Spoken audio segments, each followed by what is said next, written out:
My fiancée said, "I'm keeping the $10,000 ring even if we split. It's mine, not yours." So I let her keep it, and the guilt that came with it. I'm Andrew, 30, an engineer from Seattle. Last winter, I proposed to my girlfriend, Molly, 27, with what she proudly called the perfect ring. 10 grand, at least that's what she thought. In reality, it was a lease-to-own deal. $2,000 down, the rest in monthly payments that quietly stretched across my calendar.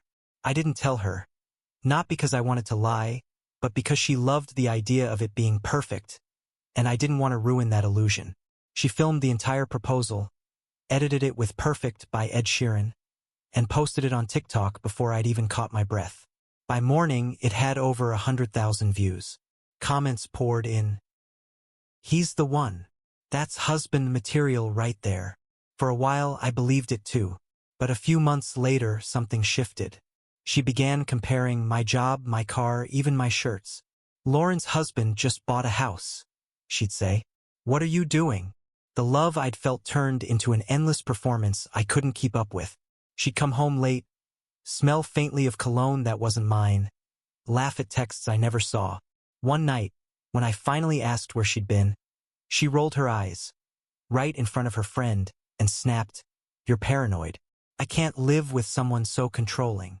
Then she slammed the door, leaving the echo of her words to hum through our thin apartment walls. A week after that argument, I woke up to my phone buzzing nonstop. Friends, coworkers, even my sister, all sending the same thing.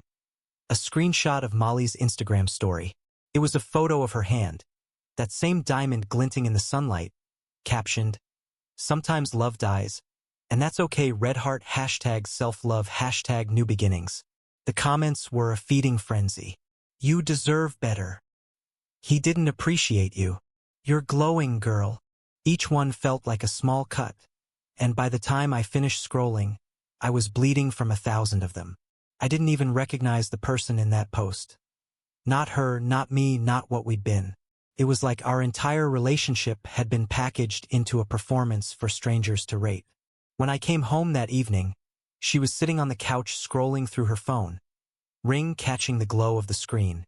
I asked, "So, that's how I find out it's over? Through your followers?" She barely looked up. "Don't make it dramatic, Andrew. I just needed to express myself."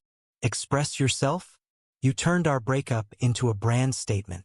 She set her phone down with an exaggerated sigh. "You don't get it. My followers connect with honesty.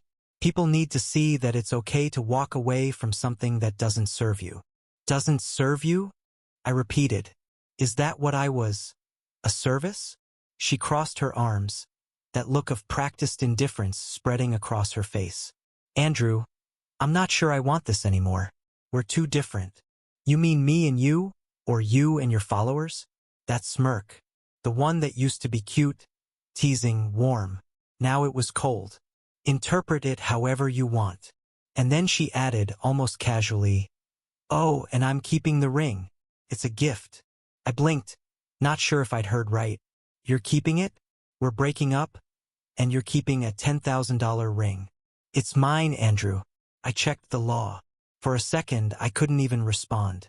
She'd already done her research while we were still together. I took a long breath and said, "You know what? Fine. Keep it." Her lips curved into that victorious half-smile. Good choice. What she didn't know was that the ring wasn't even fully paid off. It was sitting on a lease plan with my name on it and a balance that would still drain my account for months. I looked at her, at the perfect image she'd built, the influencer persona wrapped in borrowed shine, and realized how blind I'd been. She'd turned love into content, affection into currency, and I'd been her sponsor. That night, while she packed a few bags, not all, just enough to make it clear she wasn't sure she was gone for good, I sat at the kitchen table with my laptop open to the jewelry store's payment portal. The next installment was due in 3 days. I stared at the number, at the irony of it all, paying monthly for something that wasn't even in my possession anymore. The next morning, her side of the closet was half empty. She'd taken the ring box too, not to store it, but to pose with it later, no doubt. I knew it because later that afternoon, Another post appeared. A selfie. She was at brunch with two friends, mimosa in hand, captioned, "Healing energy only sparkles." And there it was again, the ring perfectly placed, catching the morning light like a sponsored product. By that point, the comments had turned her breakup into a spectacle. People were guessing what happened, writing entire theories about toxic men and independent women reclaiming their power. And there I was, the faceless villain in their narrative. I almost typed something, a simple truth. It's least. But I didn't, because deep down I realized how pointless it would be. The internet doesn't care about truth. Cares about the prettier version of it. That night, I sat alone in the apartment that suddenly felt too big and too quiet. Her perfume still lingered on the couch. Her coffee mug sat half full by the sink, and her voice echoed faintly from an old video she'd once made of us. She'd said she was keeping the ring. Fine. But she was also keeping something else. My silence. And that, I decided, was about to change. The morning after her healing energy post, I drove downtown to Silver and Hart Jewelers, the same place where I'd first stood under those warm showroom lights, shaking with nerves and excitement, watching that diamond sparkle under glass like a promise. Now the same light just felt harsh. Mr. Harper, the owner, looked up from his computer when I walked in. "Andrew, everything okay?" I gave a small, bitter laugh. "Not really. The ring, my fiancée and I broke up. She refuses to give it back." He frowned, adjusting his glasses. "I'm sorry to hear that, but just so you know, legally, the ring's still ours until the balance is paid in full. If she's holding on to it, that's considered unauthorized possession." That word, unauthorized, hit me harder than it should have. I wasn't even sure if he was talking about the ring or the entire relationship. "So what are my options?" I asked. He leaned back in his chair. "We can repossess it. It's not pretty, but it's standard procedure." I nodded slowly. "Do it." He printed the forms, slid them across the counter, and I signed. Just like that, months of love, effort, and humiliation turned into a file labeled Recovery Order. 2 days later, I got a call from the repo service confirming they were heading to her address. I thought I'd feel vindicated, maybe even relieved. Instead, I felt hollow. That night, around midnight, my phone started buzzing again. I didn't have to check to know what it was about. Molly had posted a TikTok.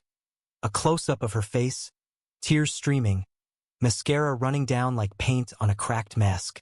The caption read, "My ex sent repo men to steal my engagement ring. This is abuse." The video exploded. Within hours, it had over 1 million views. The comments were brutal. "What kind of man does that? He's a psycho. Imagine being that broke." People flooded my social media, tagging me, calling me names, threatening me. Strangers dissected my entire existence like I was a case study in male toxicity. And Molly? She just sat there, crying prettily into her front camera, getting waves of sympathy. The algorithm eating it up like sugar. The next morning, the recovery team arrived at her apartment. A calm, middle-aged man in a navy jacket, clipboard in hand, with a police officer accompanying him for formality. Molly was ready. She was already live on TikTok. Thousands of people were watching as she answered the door, fake surprise plastered on her face. "Are you filming?" the officer asked. "Yes, for my safety," she said through shaky breaths, angling the phone just right to catch the officer's badge. The rep spoke evenly. "Miss, the ring in your possession belongs to Silver and Hart Jewelers. It's leased under Andrew Carter's name. You've been notified of non-payment, and this is a legal recovery." She looked straight at the camera, voice trembling. "They're lying. This is my ring. My ex is just trying to humiliate me." But the man didn't flinch. He handed her a printed document, signed and stamped. "You can contest it if you'd like, but you'll have to return the item today." Her live viewers were losing their minds. Angry emojis, "Call a lawyer," "Stand your ground." But in real life, her defiance started to crack. 10 minutes later, the door closed behind the repo man, and Molly turned the camera on herself again. Her mascara was smeared, her breathing ragged, and her hand, The one that had flaunted that diamond in every post was bare. "They took it," she whispered, voice breaking. "They literally took my ring." Millions watched her break down, hugging herself like she was the victim of some grand injustice. She zoomed in on her hand, showing the faint tan line where the ring used to sit. "For months of memories, gone," she sobbed. "He's heartless." The comments poured in faster than before. Sympathy, rage, blind defense. Influencers duet her video. Hashtags trended, #Ringgate, #ToxicX, #Justice for Molly. By noon, I couldn't open my email without seeing hate messages. Someone even found my LinkedIn and left comments calling me emotionally abusive. Meanwhile, Molly gained 50,000 followers overnight. Brands were commenting heart emojis under her posts. One jewelry company even offered to gift her a new ring to help her heal. I should have been furious, but all I felt was disbelief, watching how quickly pain could be monetized, how easily truth could be buried under likes and filters. Still, deep down, I knew the storm would pass. The internet moves fast, and outrage is just another form of entertainment. I told myself to stay quiet, to wait. But as I scrolled through her newest post, a photo of her smiling through tears with the caption, "You can't repossess self-worth," something inside me snapped. It wasn't about revenge. It was about balance. For months, I'd been paying for a fantasy. Now it was time for her to meet reality. Her mom called next. I almost didn't answer, but curiosity got the better of me.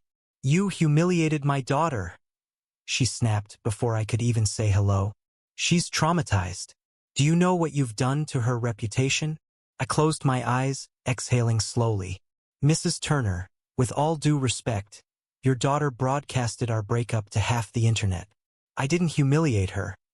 I just ended the payments." "Don't you dare twist this," she spat.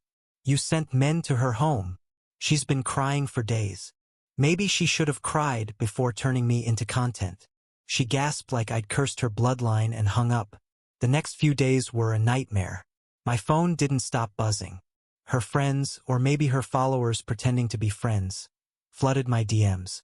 "You're garbage. She's having panic attacks because of you. Hope your next lease is for a personality." Someone even found a clip of the repo incident and leaked it to my company Slack. By lunch, everyone had seen it. My boss called me into his office, awkwardly tugging at his tie. "Andrew, listen. We know this is personal, but it's becoming public. Maybe take a few personal days. Let things cool off." "Cool off?" I asked. "I didn't even say a word online." He sighed. "Doesn't matter. People saw the video. HR thinks it's best if you step back for a bit." And just like that, I was the villain, the faceless, toxic ex the internet needed to keep the outrage alive. Every story needs a bad guy, and Molly had made sure I fit the role perfectly. Meanwhile, she was thriving, posting motivational quotes over pastel backgrounds. "Strong women don't return gifts. They return to themselves. Some men take rings back. Others can't take your shine." The irony was almost poetic. There she was, basking in empowerment posts, while I was still making the payments for that gift. The same ring now sitting in a locked drawer at Silver and Heart. Every time I logged into my bank app, that payment reminder mocked me. Love turned into debt. Romance turned into reputation damage. One night, I sat scrolling through her latest post. A smiling selfie in front of a beach, captioned, "Healing looks good on me, cherry blossom." The comments were full of adoration. "Queen energy. You're glowing." Karma handled him. I stared at that last one for a long time. Karma. Maybe it had handled me, or maybe it was still on its way to her. A week later, I got a call from Mr. Harper again. "The ring's been returned," he said, his tone lighter than before. "Our inventory team logged it this morning. Do you want to keep the lease going or close it out?" I didn't even hesitate. "Close it," I said. "Are you sure? You've already paid most of it off. Could relist it or—" "No," I interrupted. "Just close it. Consider it an expensive life lesson." He chuckled softly. "Fair enough. Happens more than you'd think." When the line went dead, I sat back and stared at my reflection in the dark laptop screen. I should have felt relief, the end of a stupid, painful chapter. But instead, I felt something stranger. Clarity. I'd been so wrapped in proving myself to her, in defending myself to everyone else, that I hadn't noticed what she'd really done. She'd built a brand off my silence, and I'd let her. But villains don't stay silent forever. That night, I opened a blank document on my computer. For the first time in months, I started to write. Not a defense, not a rant, just the truth. Every detail, every message, every receipt. The story from my side. I wasn't sure if I'd ever post it, but I knew one thing. If she needed a villain for her followers, then I'd make sure the story had more than one version. And unlike her videos, mine would come with proof. A month passed, and the storm slowly started to settle. Or at least that's what I thought. The narrative Molly had spun, the one where I was the villain, heartless and controlling, began to fray at the edges. People started noticing the finer details. Engagement rings are often conditional gifts. Some followers questioned the legality. A few financial-savvy commenters pointed out the lease-to-own situation. Slowly, her carefully curated victim arc began to crumble. Molly, sensing the shift, pivoted quickly. New posts appeared. He tricked me. He set me up for public humiliation. Videos of her teary-eyed face, captions dripping with indignation. But the cracks were showing. Some comments challenged her narrative, others subtly defended me, and she couldn't respond to every single one. The story she had meticulously controlled now had voices she couldn't mute. One evening, my phone rang. It was Ryan, a mutual friend who had always been too polite to confront the drama head-on. Hey man, Molly's really struggling. Maybe help her out with therapy money? I laughed, more bitter than I intended. Ryan. She dumped me. Kept a $10,000 ring that wasn't even paid off. Trashed me online. And you think I should pay for her therapy? He sighed. That's cold. Reality usually is, I said quietly, hanging up. I knew it wasn't just about the money. Behind all the influencer posts, the hashtags, and the curated heartbreak, Molly had been living a double life for months. Later, I discovered messages between her and her gym trainer. Months before the breakup. Flirtatious, intimate, and candid. Figures. Even in her perfect social media life, she had been stepping outside our relationship. The ring, the videos, the stories, all carefully staged. It wasn't about love anymore. It was content. Meanwhile, life went on. I had a call from Mr. Harper, the jeweler. Andrew, since the ring's been returned, we can either close out the lease or offer store credit for what you've already paid. I paused, thinking of all the stress, the humiliation, and the small satisfaction of knowing the lease was finally done.